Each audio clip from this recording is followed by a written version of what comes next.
Yes, Margaret. Well, it sounds like you're very concerned about climate change. What do you think the steps are to make it a world war, like it's a world war,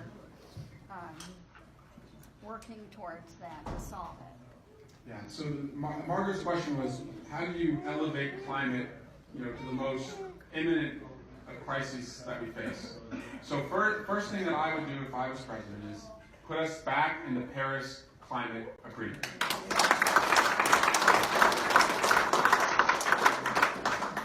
Second is we have to be evidence-based in the way that we approach this, to make sure that the American people know the difference between climate and weather.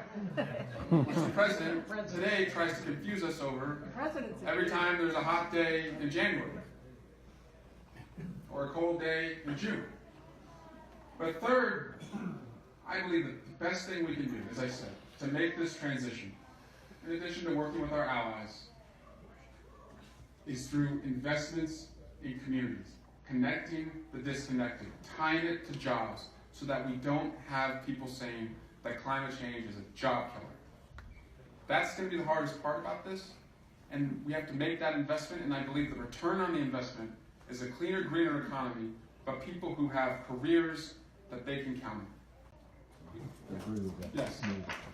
You and I already got a chance to talk Yes. a little bit about the Dakota Access Pipeline. I shared with you that I lived on the route when it came through Iowa. And I've heard a number of other people in the room express some concern about that, so they'd love to hear what you had to say. Yeah. So I've opposed the XL pipeline, I opposed the Dakota Access pipeline, but I'll tell you, I'm sympathetic to the pipeline worker who tells me, Eric, if you oppose these pipelines, explain to me how you're not only against my job. And I think that's our challenge.